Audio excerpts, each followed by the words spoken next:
Nanlulumong lumabas ang isang law firm, si Isabel. Tinanggihan na naman ng mga lawyer na nalapitan niya ang kaso ng kanyang ama. Ang iba naman ay napakalaki ng hinihinging fee na imposible niyang mabayaran. Isang linggo na rin mula na magsimula siya maghanap ng lawyer na pwedeng makatulong sa kaso ng ama. Nagpunta na rin siya sa police department nila sa Marikina para mag-request ng reinvestigation. Pero sinabihan lang siya ng mga ito na hindi magiging madali iyon. Kailangan mo na makahanap ng counter evidence na makakapagbukas ulit sa kaso.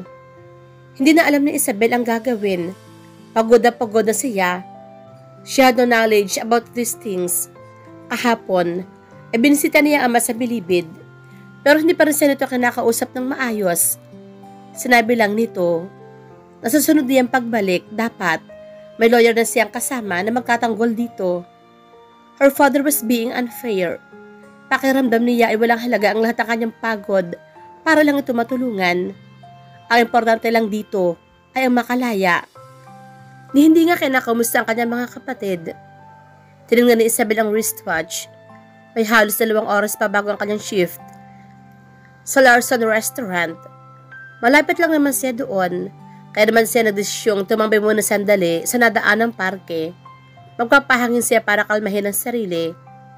Naupo siya sa isang bench doon at pinagbasta ang mga bata naglalaro sa damuhan hanggang sa hindi na niya namalayang nahulog ulit siya sa malalim na pag-iisip.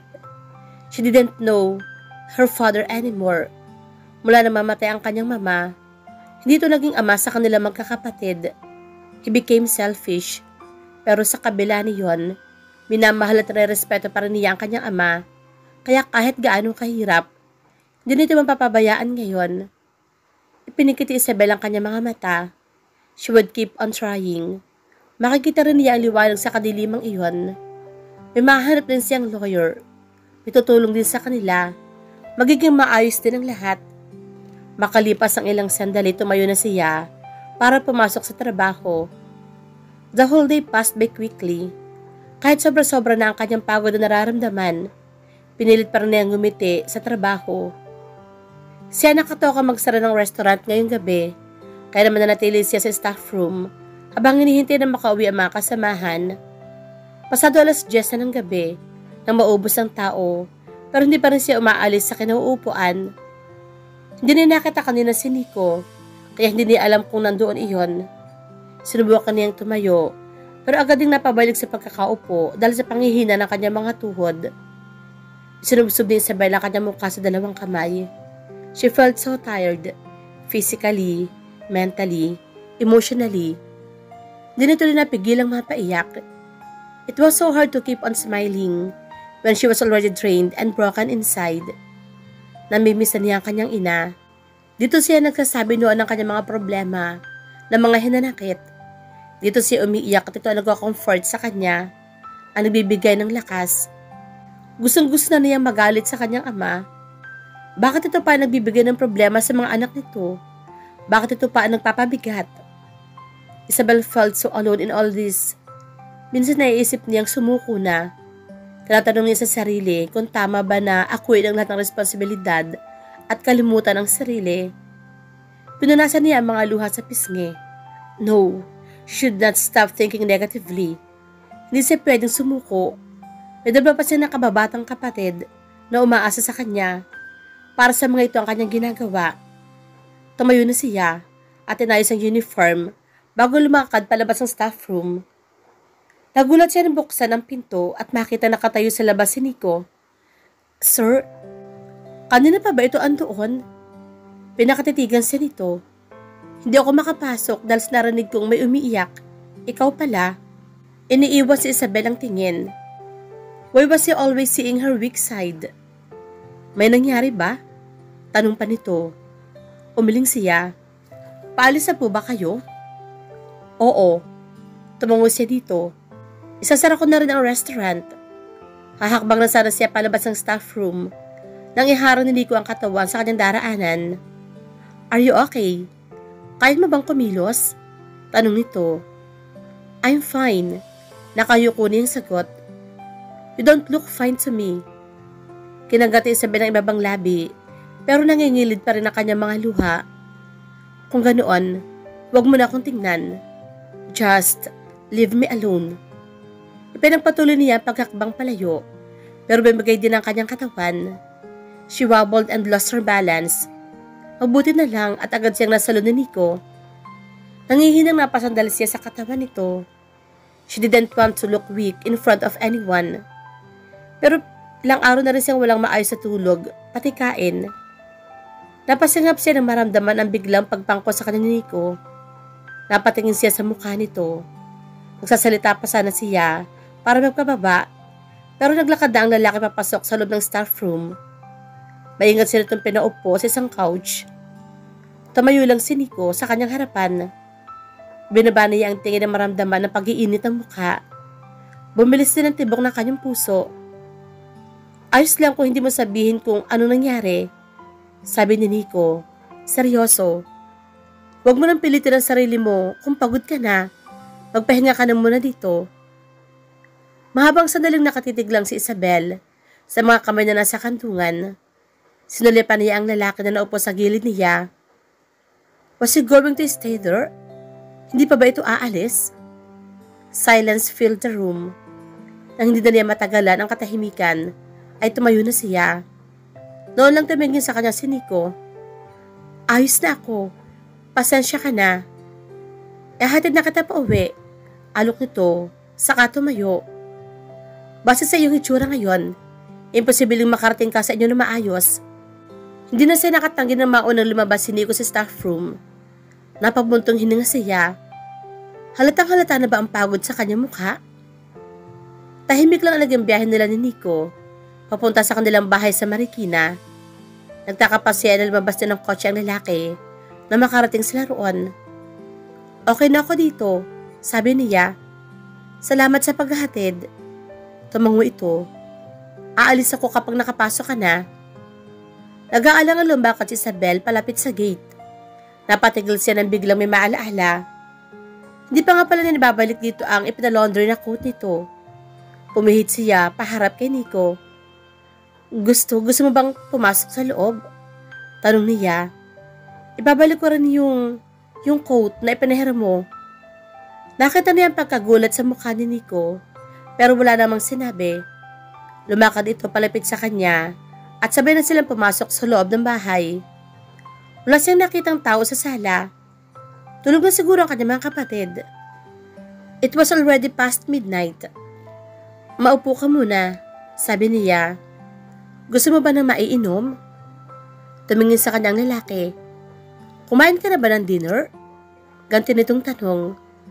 Natigilan si Isabel dahil sa tanong na iyon. Saka lang niya naalaala na hindi pa nga pala siya kumakain ng hapunan. Yun sigurang isa pang rason kung bakit nanghihina siya. Do you have dinner here? Hindi ko alam. Gusto mo bang kumain?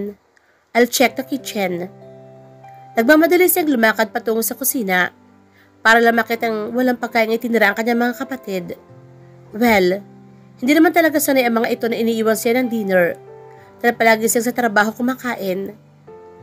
Napatingin siya sa bukana ng kusina at nakita, nakasunod sa kanya si Nico. Bakit ngayon pa nagtanong ng dinner ang lalaking ito?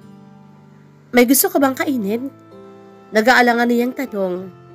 Pwede ako magpa-deliver o... Hindi ka pa nga kumakain. Putol sa kanya ni Nico. Sumandal ito sa dingding, malakip-kip, at pinagmasdan siya. You always look tired. Do you know that?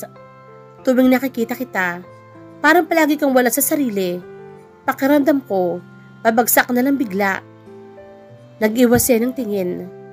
Marami lang akong inaasikaso. Hindi pa rin tama na pabayaan mo ang sarili mo. Humakbang ito palapit sa kanya. You look well physically, pero nakikita ko lagi ang pagod sa mga mata mo. Kahit nung unang beses lang tayo makita. Tumingin siya sa lalaki. Sinalubong ang mga mata nito. She could see concern in his dark brown eyes now, and it was melting her. She didn't know why. I am tired, pag-amin niya. Ngayon lang niya inamin iyon sa harap ng iba, pero kailangan ko magpakatatag. Tumangutango ito. Admirable, he muttered before walking towards the refrigerator. Natagilan si Isabel. Was that a compliment? Sinundan niya ito ng tingin. Hindi na maintindihan ang malakas sa kabog na kanyang dibdib dahil sa simpleng papuring iyon mula sa lalaki. Pakiramdam niya ay nabawasan ang pagod na nararamdaman. Binuksan ni Nico ang refrigerator. Nagmamadali siyang lumapit dito. What was he doing? Nakagat niya ang ibabang labi na makita. Wala pa lang naman ang refrigerator nila. Just some eggs and vegetables. Hindi pa pala ako nakakapag-grocery. May gusto ka bang kainin? Inilabas ni Nico ang mga itlog doon. May green onions ka? Tanong nito. He was acting like he owned the kitchen. Mayroon sa ilalim. Akmang yuyukod ang lalaki nang hawakan nito sa braso para pigilan. What are you doing? Tumingin ito sa kanya. I'll cook dinner for you. Gagamitin ko na lang ang mga makikita ko dito sa kusina. Basta mag-grocery na kayo bukas. Hindi na nakapagsalita si Isabel. He was going to cook for her? Why? Pinanood lang niya ang lalaki na magsimula mag-prepare ng mga lulutuin. Why was he so kind to her? Magpalit ka na muna ng damit. Utos si Nico, sumulyap sa kanya, at magpahinga sandali habang nagluluto ako. He rolled up the sleeves of his white polo up to the elbow. Tumango siya tumakbang palabas ng kusina. Pero hindi pa rin napigilang lingunin ito. He was starting to chop some ingredients and to look so professional, so hot. Marahas siyang umiling. Ano bang iniisip niya? Kailan pa siya nakaramdam ng atraksyon sa lalaking iyon? Nagmamadali na ipinagpatuloy ang paglakad hanggang sa makarating sa kanyang kwarto. Napahawak si Isabel sa tapat ng puso na hindi pa rin matigil sa mabilis na pagtibok. Damn, what was happening to her? Nico was just a caring person. Hindi na sabi ng kaibigan nitong si Kiara. Hindi siya dapat ang paapekto sa mga ginagawa nito. Lumapit siya sa study table na nasa gilid ng kwarto at kinuha doon ang paper bag na naggalaman ng kote ni Nico. Nagpapasalamat siya dahil tulog na ang mga kapatid. Hindi na gusto mag-explain kung bakit andoon si Nico, lalo na nakita ng mga ito ang lalaki nang arestuhin noon ng kanyang ama. Masarap ang pagkain niluto ni Nico. He made an omelette rice and it was the best omelette rice she had ever tasted. Anong mahika ang ginamit ito? She just couldn't explain how good it was. Alam na niya ngayon kung bakit marami ang pumupuri sa galing ng lalaki sa pagluluto. He could make a simple dish taste like it came from a high-class restaurant. Napatingin siya kay Nico at nakita. Nakatitig din ito sa kanya. Mabilis siyang yumuko. Pinamulahan ang mukha. Hindi ka ba kakain? Tanong niya. Kumain ako kanina. Sige lang, kumain ka lang. Tumango si Isabel at pinagpatuloy na ang pagkain. Hindi na mapigilan ang sarili na kumain ng marami. Gutom siya. At napakasarap ng luto nito hanggang sa hindi na namalayan na ubos na iyon. Sinalipan niya si Nico, nakatingin pa rin sa kanya. Why was he always looking at her? Napakaseryoso naman ito, kaya hindi na malaman kung ano ang iniisip. I'll make some tea, sabi ni Isabel. Tumayo at lumapit sa kitchen counter. Pinagalitan niya ang sarili. Kanina pa siya dapat nag-alok na yon. Bisita niya si Nico, pero ito pa ang nagluto para sa kanya. Ilang sandali lang ay bumalik na siya sa dining table. Dala ang 2 tasa ng tsaa. Salamat sa dinner. Hindi na niya maalala kung kailan may nagluto para sa kanya. You're welcome. Inabot ni Nico ang tasa at uminom. Are you okay now? Nalaala ni Isabel ang pag-iyak kanina sa staff room ng Larson Restaurant. Kaya siguro tinatrato siya ng gano'n ng lalaki ngayon at dahil nag-aalala pa rin ito. Tumango siya. Hindi na narinig pa na magsalita si Nico. Inabot niya ang sariling tasa pero agad din ibinalik sa mesa. It's my father. Basag niya sa katahimikan. Sinulipan niya ito na nakakulot na ang noo. An expression from him. At last, akala niya wala itong ibang alam na ekspresyon maliban sa pagiging seryoso. Kaya ako umiiyak kanina. Dugtong niya. I'm sorry, sabi ni Nico. Umaling siya. Sorry para saan? Wala ka namang kasalanan. Alam ko yon. Ginawa mo lang ang trabaho mo. Narinig ko na may 30 years ang sentence sa kanya. Tamango si Isabel. Gusto niya makalaya. Yun din ang aking gusto. Kaya naghahanap ako ng lawyer na pwedeng dumipensa sa kanya. Magre-request ako ng reinvestigation. Pero ang sabi ng mga pulis na nakausap ko, posible lang iyon kapag may napakitang ebidensya na na-frame up lang siya o may ibang lumutang na suspect. Sandali siyang pinakatitigan ni Nico. Nakaramdam na naman siya ng pagkailang kaya inilipat niya ang tingin sa tasa. Dahil ba sa pagkakakulong ng iyong papa, kaya ikaw ang breadwinner ninyo ngayon? Hindi. Mapait siyang ngumiti. Matagal ako nagtatrabaho para sa mga kapatid ko. Simula nang mamatay si mama. My father is a gambler. Palagi rin siyang lasing. Pero ayoko siyang sisihin sa paghihirap namin ngayon. Ama ko pa rin siya. Hindi nagsalita si Nico. Nang tingnan niya ito, ay seryoso na naman ang mukha. Sanay naman ako sa ganito. Dugtong niya, pinilit ngumiti. Nahihirapan ako maghanap ng lawyer. Ang mamahalang fees nila. May mga lawyer akong kaibigan, sabi ni Nico. Pero hindi sila makakatulong hanggat hindi nabubuksan ulit ang kaso. Hanggat wala makakapagpatunay na hindi yung ginawa ng ama mo. Nawala ang ngiti ni Isabel.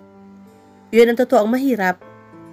Paano mabubuksan ang kaso kung hindi rin naman makipag-cooperate sa kanya ang ama? He sipped on his tea. Naniniwala ka ba sa ama mo na hindi niya ginawa iyon? Natigilan siya. Hindi inaasahan ang tanong na iyon. Hindi niya alam iyon ang sagot. Pinagsalikop niya ang mga kamay para hindi ito makita ang panginginig niyon. Pero hindi niya sasabihin kay Nico na may pagduda rin siya. Ama niya iyon. All pieces of evidence point to him right now. Pagkapatuloy pa ng binata, mahirapan kayong balik na rin iyon. Your father was positive on his drug test. Alam mo rin yon, hindi ba? Nagyok ko ng ulo si Isabel. Oo, alam niya iyon. Sinabi ng lawyer na nag-defense sa ama at narinig din niya sa trial. Nagulat siya na malaman iyon. Hindi niya alam kung saan nagpupunta ang ama nitong mga nakaraang buwan bago nakulong. Hindi niya alam kung ano ang ginawa nito, kung ano ang pinasok. Pero hindi naman nagkikwento ang kanyang ama. Imposible. Magagalit lang ito kapag nagtanong siya. Gusto ko siyang tulungan. Mahinang sabi niya. Gusto ko siyang makalaya. Mahabang sandali ang lumipas bago niya narinig ang pagsasalita ni Nico. I can help you. Gulat siyang napatingin dito. To investigate more. Dugtong pa ng lalaki. May posibilidad na na-frame up siya, pero kailangang mapatunayan iyon. At may posibilidad din na siya talaga ang gumawa niyon. Hindi ka natutulungan na palayain siya. Tutulungan lang kitang mahanap ang katotohanan. Matatanggap pa ba kahit na anong katotohanan ang mahanap natin? Nangilid na ang mga luha ni Isabel. Natatakot siya sa maaring kalabasan niyon. Pero sa kaibuturan ng kanyang puso, ang gusto niya ay malaman kung ano ang totoo. Kung na-frame up ba ang kanyang ama, gagawin niya ang lahat para makalaya ito. Pero kapag nalaman niya ito talaga ang gumawa ng krimeng iyon, kailangan niyang tanggapin na dapat itong makulong. That was the right thing. Bakit mo ako tutulungan? Tanong niya. Just to clear everything in the case. Sagot ni Nico. Hindi naman ito para sa'yo. Para na rin sa akin. Walang confession galing kay Carlo. Para sa akin, hindi pa talaga sarado ang isang kaso hanggat hindi ko nalalaman ang lahat ng nangyari. Tinignan ni Isabel ang laki. Hindi siya sanay na tumatanggap ng tulong sa iba, pero alam niya sa kanyang sarili, kailangan niya ito ngayon. At naniniwala siya mabuting tao si Nico. She would entrust everything to her. Wala na rin naman siya mapapagpilian. She needed to know the truth as well. So, she could move on from all of this. Salamat, sabi niya. Sabihin mo lang sa akin kung magkano babahid ko sa... Let's not talk about the payment. Tumayo na si Nico. Basta wag ka na ulit iiyak mag-isa sa loob ng isang kwarto. Hindi rin napigil ang mapangiti, pero tumango rin naman. Aalis na ako, paalam ito. I'll see you at work. Ako mga hakbang palayo si Nico, nang pigilan niya ito. Wait! Kinuha ni Isabel ang paper bag na dinala kanina palabas ng kwarto at ipinatong sa dining table. Ito pala ang coat mo. Pinalondry ko na rin iyan. Salamat ang marami. Nagkibit palikot lang si Nico at itinuloy na ang paglalakad. Nagmamadali siyang sumunod hanggang sa front door. Hindi na lumingon pa ang lalaki hanggang sa makalabas ng gate. Gusto pa sana niya magpasalamat. He was indeed a good person.